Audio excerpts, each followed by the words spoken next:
Estamos aqui para a gravação de mais um programa da série Diálogos com o João, estamos recebendo hoje aqui a professora Ana Belém.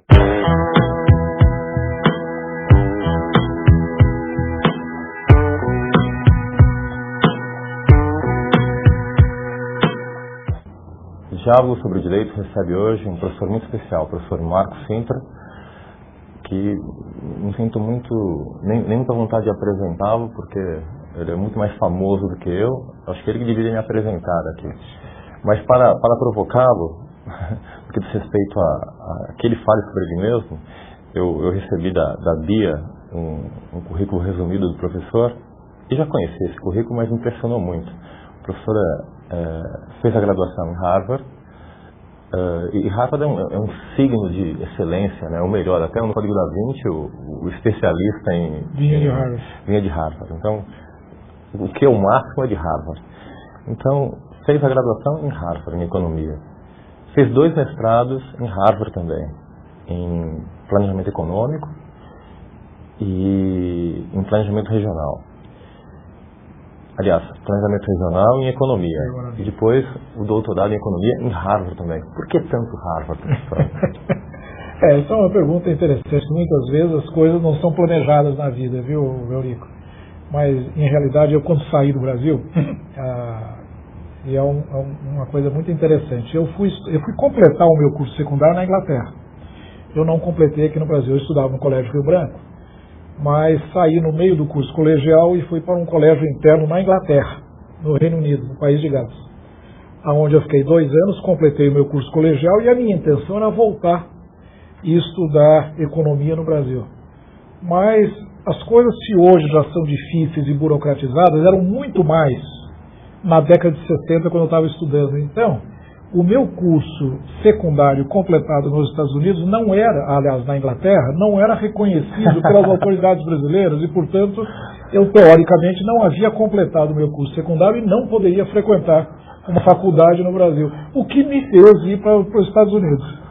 E pela mesma razão, por incrível que pareça, eu não me qualificava, tendo obtido meu bacharelado em Harvard, eu não me qualificava para ingressar em nenhum curso de pós-graduação no Brasil, porque haviam algumas disciplinas que eram obrigatórias do ponto de vista do Ministério da Educação e Cultura, que eu evidentemente não cursei na minha formação nos Estados Unidos, tipo economia, economia brasileira até eu fiz, tipo contabilidade, por exemplo, era uma disciplina obrigatória nos cursos de economia no Brasil, mas não eram lecionados nos Estados Unidos. Então, eu também não pude fazer nem mestrado nem doutorado no Brasil, o que acabou me deixando nos Estados Unidos. E como eu havia feito o curso de graduação em Harvard, acabei ficando lá e, de fato, permaneci um total de quase 12 anos morando lá nos Estados Unidos, na Universidade de Cambridge. E foi muito bom, gostei muito, é uma grande universidade, como você disse, mas sempre com um pouquinho de cuidado, não é? Quer dizer, é uma grande universidade, mas depende muito também do que da própria pessoa faz da sua estadia lá. Uma grande universidade não faz um grande estudante, não faz um grande aluno. Ela propicia condições para quem queira realmente se dedicar, estudar, enfim, avançar no estudo, possa fazê-lo.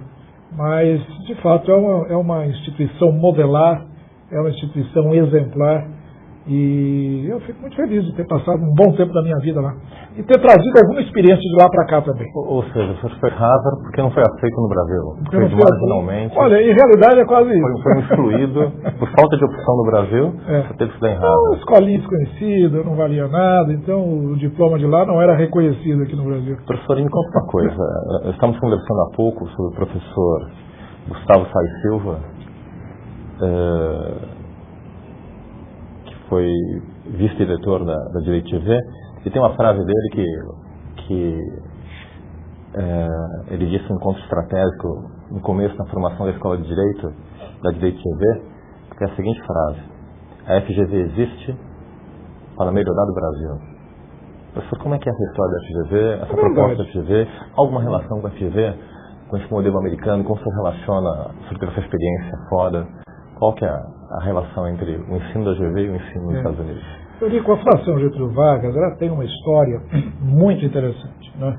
E muito peculiar no rol das instituições de ensino no Brasil. Em primeiro lugar, Eu estou falando da fundação como um todo, não necessariamente a Escola de Administração de Empresas de São Paulo, porque eu estou falando da fundação como mantenedora de vários institutos. Ela surgiu, logicamente, liderada pelo Simões Lopes, que era um ministro do Getúlio Vargas, um dos ministros gaúchos preferidos do Getúlio Vargas, e que assumiu durante um determinado período o DASP, que era o Departamento de Administração do Setor Público do Governo Federal.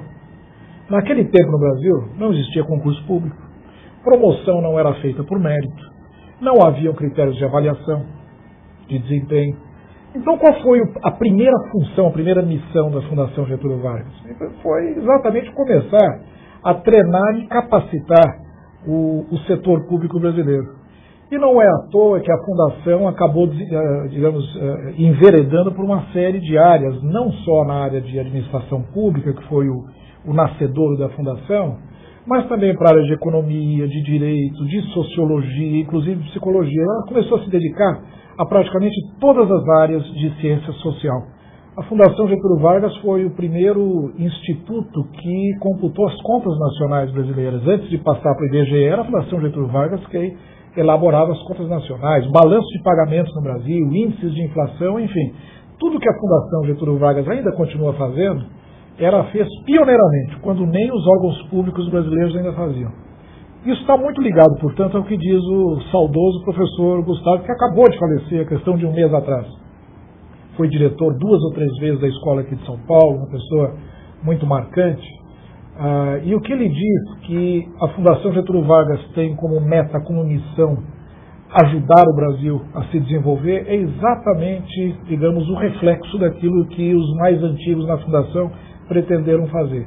A grande missão da Fundação Getúlio Vargas é ser um vetor de desenvolvimento do Brasil, de capacitação, de modernização, e a Fundação cumpriu esse papel muito eficazmente nas décadas de 40 e 50 até começo da década de 60.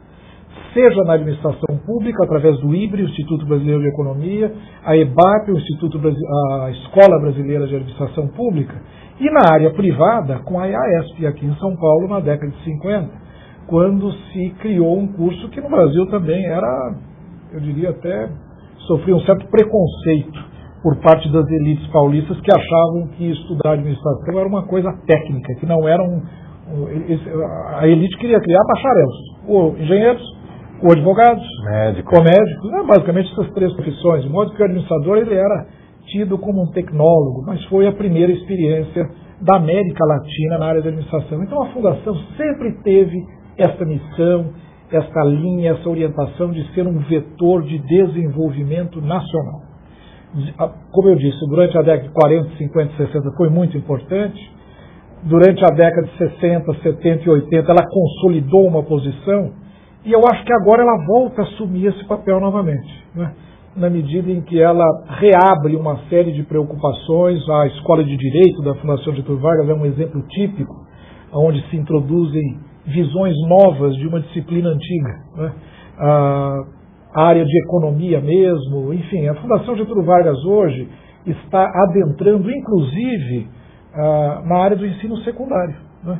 A Fundação chegou à conclusão ultimamente de que não é apenas o ensino superior que é essencial, é crucial no desenvolvimento do país, mas tem que ter um embasamento no ciclo médio educacional. Portanto, a Fundação está agora começando também a voltar a uma preocupação que já teve no passado, que é aprimorar o ensino médio no Brasil com a elaboração de textos importantes, inovadores, como, por exemplo, de História do Brasil.